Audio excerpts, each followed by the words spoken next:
The other group that they're fighting with currently is the politician and the corporation.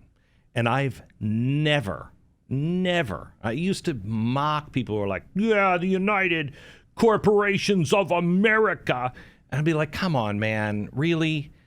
No, I was wrong. I was deeply, deeply wrong. And these corporations are, not only more powerful than any government on earth, they're also colluding with those politicians. Yeah. They need each other.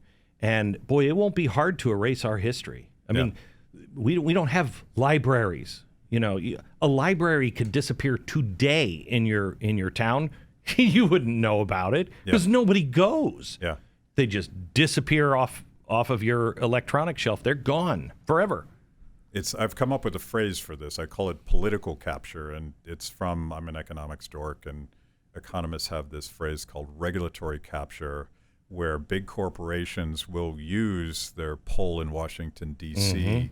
to create barriers to entry for everybody else. More regulations, more speech codes, more taxes, all of that.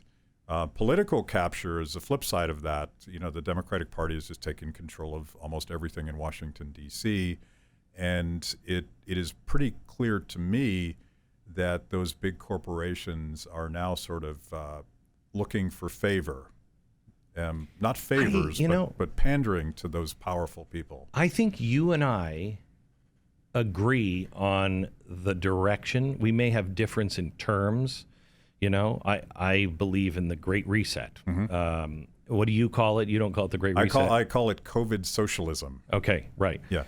I think it's basically the same thing, except there is, I wrestled a long time. Why would these corporations just flush America down the toilet? Why would you do that to a huge market like America? And the argument was like, well, China. Well, yeah, China, but then the rest of the Western world you're just going to say no to? It doesn't make a lot of sense. I mean, you could make that case, but to me it didn't make sense. Until you understand that if you're on the inside, you're going to get China, you're going to get the West, and you're going to eventually get America. Yeah. Because we'll plow all the roads for you. All you have to do is play ball.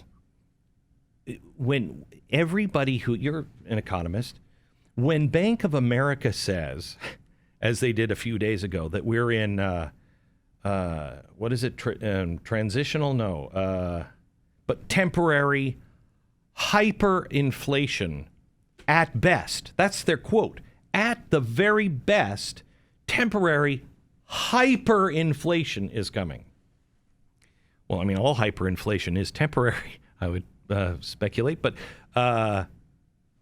when you know that, and you know tough times are coming, how do I protect myself? How do I protect my company? All I have to do is just throw my bag in with these guys who I kind of agree a lot with the same things, and all that other stuff is crap.